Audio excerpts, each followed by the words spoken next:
Writing biography is a strange thing to do.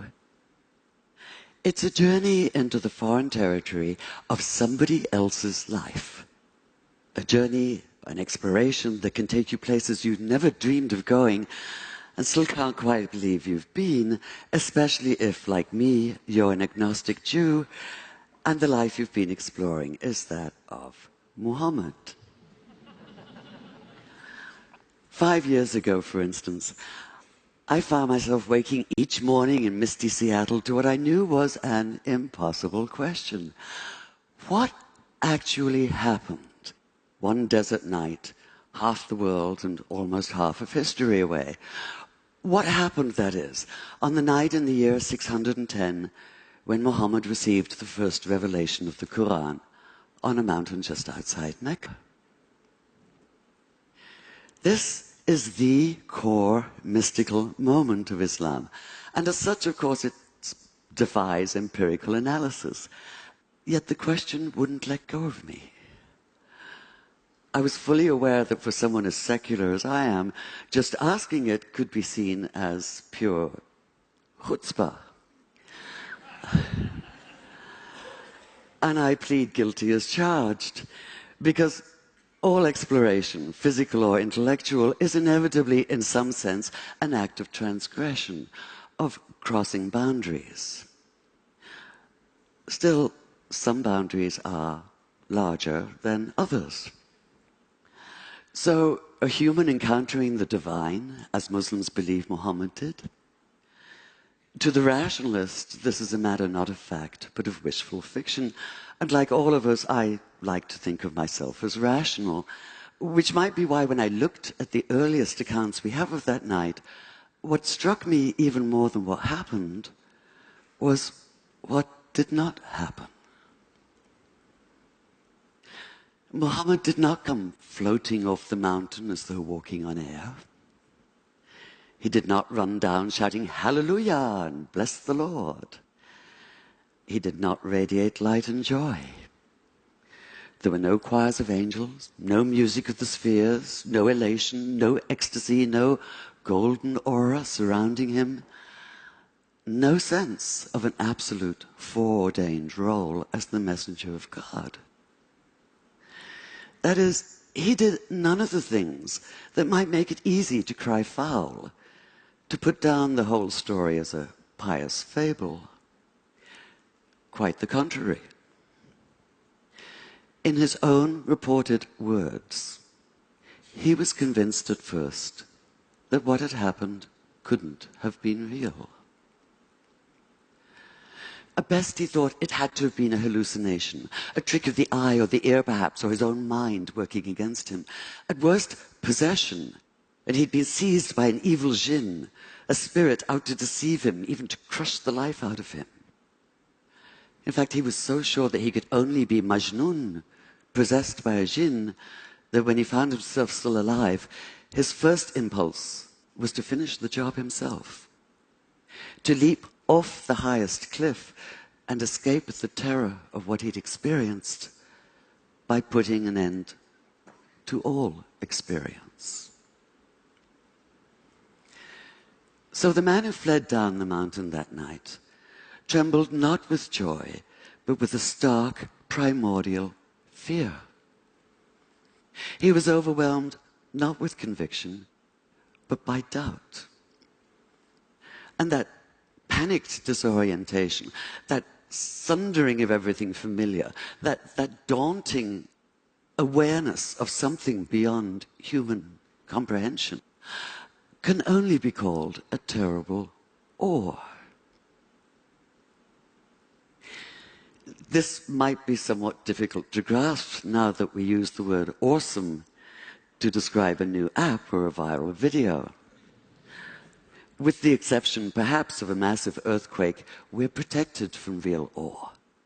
We close the doors and hunker down, convinced that we're in control, or at least hoping for control.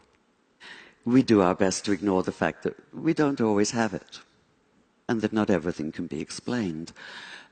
Yet, whether you're a rationalist or a mystic, Whether you think the words Muhammad heard that night came from inside himself or from outside, what's clear is that he did experience them, and that he did so with a force that would shatter his sense of himself and his world, and transform this otherwise modest man into a radical advocate for social and economic justice.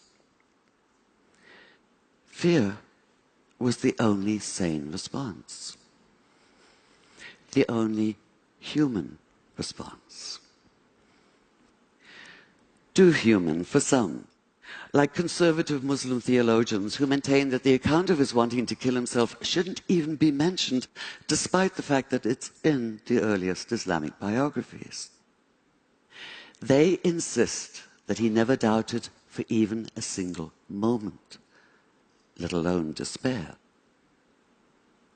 Demanding perfection, they refuse to tolerate human imperfection.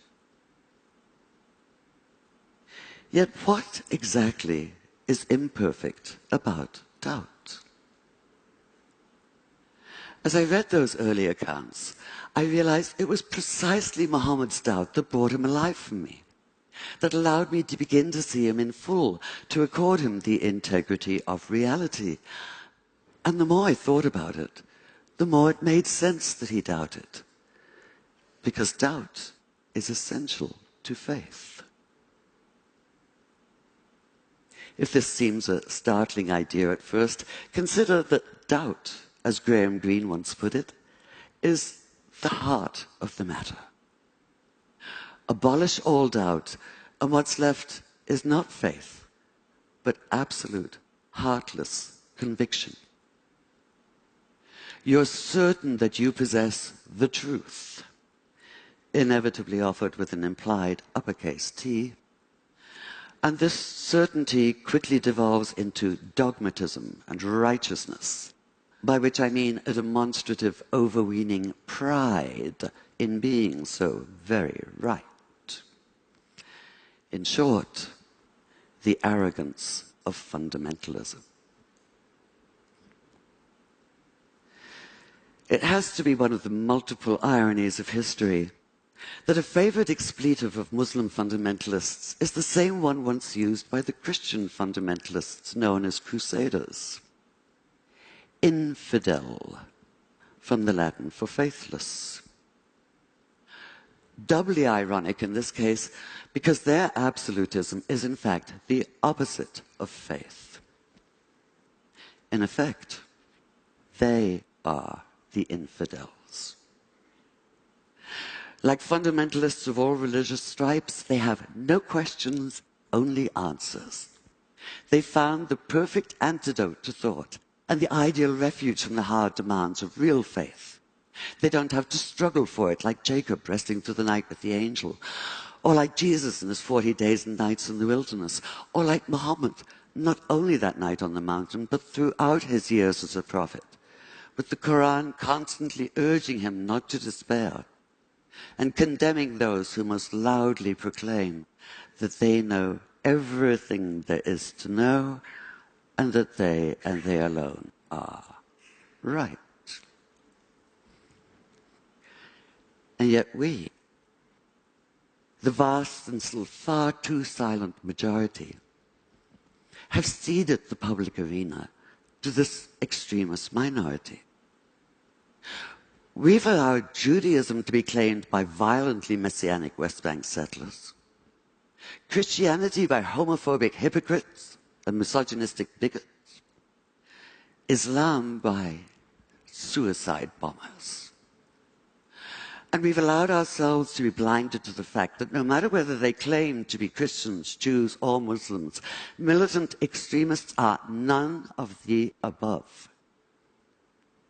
They're a cult all their own, blood brothers, steeped in other people's blood. This isn't faith. It's fanaticism, and we have to stop confusing the two. We have to recognize that real faith has no easy answers. It's difficult and stubborn. It involves an ongoing struggle, a continual questioning of what we think we know, a wrestling with issues and ideas. It goes hand in hand with doubt, in a never-ending conversation with it, and sometimes in conscious defiance of it. And this conscious defiance is why I, as an agnostic, can still have faith. I have faith, for instance, that peace in the Middle East is possible despite the ever-accumulating mass of evidence to the contrary. I'm not convinced of this. I can hardly say I believe it. I can only have faith in it, commit myself, that is, to the idea of it. And I do this precisely because of the temptation to throw up my hands in resignation and retreat into silence. Because despair is self-fulfilling. If we call something impossible, we act in such a way that we make it so. And I, for one, refuse to live that way. In fact, most of us do. Whether we're atheist or theist or anywhere in between or beyond, for that matter, what drives us is that despite our doubts, and even because of our doubts, we reject the nihilism of despair. We insist on faith in the future and in each other. Call it naive if you like. Call it impossibly idealistic if you must. But one thing for sure, call it human. Could Muhammad have so radically changed his world without such faith? Without the refusal to cede to the arrogance of closed-minded certainty? I think not. After keeping company with him as a writer for the past 5 years, I can't see that he'd be anything but utterly outraged at the militant fundamentalists who claim to speak and act in his name in the Middle East and elsewhere today. He'd be appalled at the repression of half the population because of their gender. He'd be torn apart by the bitter divisiveness of sectarianism. He'd call out terrorism for what it is, not only criminal, but an obscene travesty of everything he believed in and struggled for. He'd say what the Quran says: anyone who takes the life of all humanity. Anyone who saves the life saves the life of all humanity. And he'd commit himself fully to the hard and thorny process of making peace. Thank you.